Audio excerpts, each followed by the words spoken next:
Did you ever have an idea that was so brilliant, so magnificent, it couldn't fail? My dad did. Mr. Toastmaster, fellow Toastmasters, and honored guests, I want to tell you a story today. A story I call Two Men, a Zippo Lighter, and Marilyn Monroe. Before I begin the story, though, I have to tell you about my father and why I believe this idea was his. You see, he's not here anymore. If you're listening and I get the story wrong, you'll have to let me know.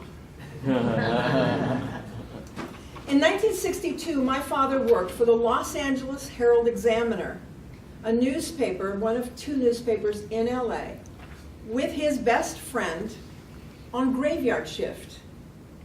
Now, for those of you that don't know, graveyard shift works from midnight to 6 a.m. So it's the middle of the night. Not a lot goes on. But to give them a little bit of an edge, they would drive around the city in their car instead of waiting at the precinct or the newspaper. And they would listen to a police scanner. Most nights, it was quiet and nothing was going on. My father was a smoker. Every day of his life, he carried a Zippo lighter with him. This Zippo lighter.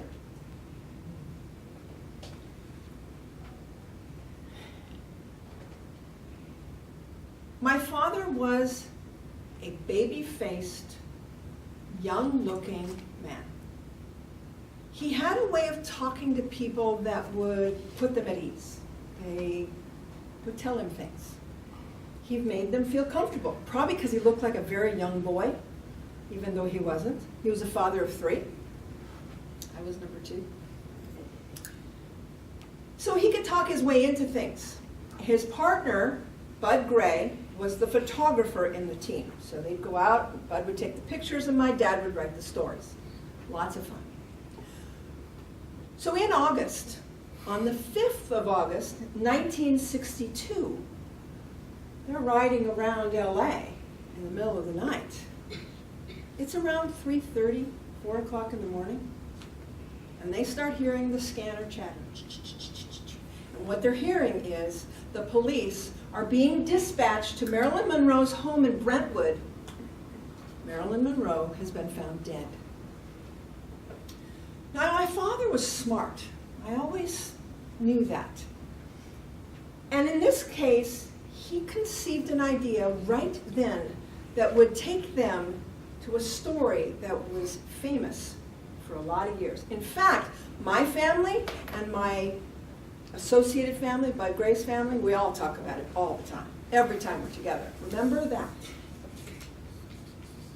So here's what happened. They heard the chatter on the radio and they realized that they couldn't get to Brentwood before some local group, reporter group, could get there. So they weren't going to scoop that story. But they'd been around LA long enough and seen a lot of things, and they knew what was going to happen next. The police were going to have to take that body to the LA morgue, and they could get there. So they did.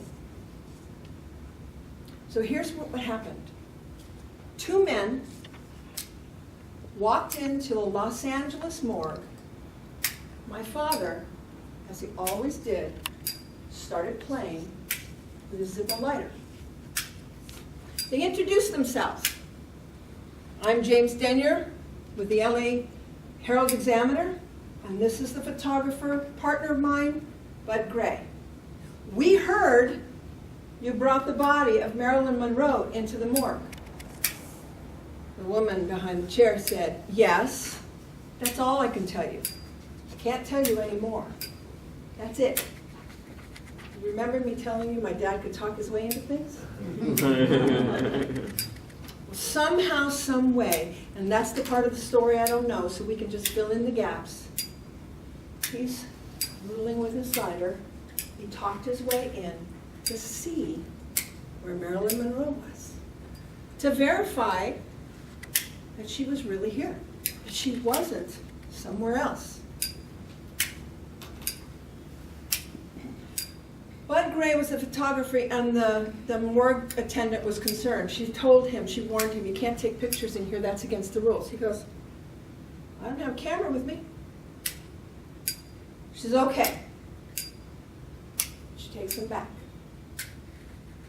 And under the sound of this, while the morgue attendant had her back turned, Bud Gray very quickly pushed the hidden camera shutter on his camera.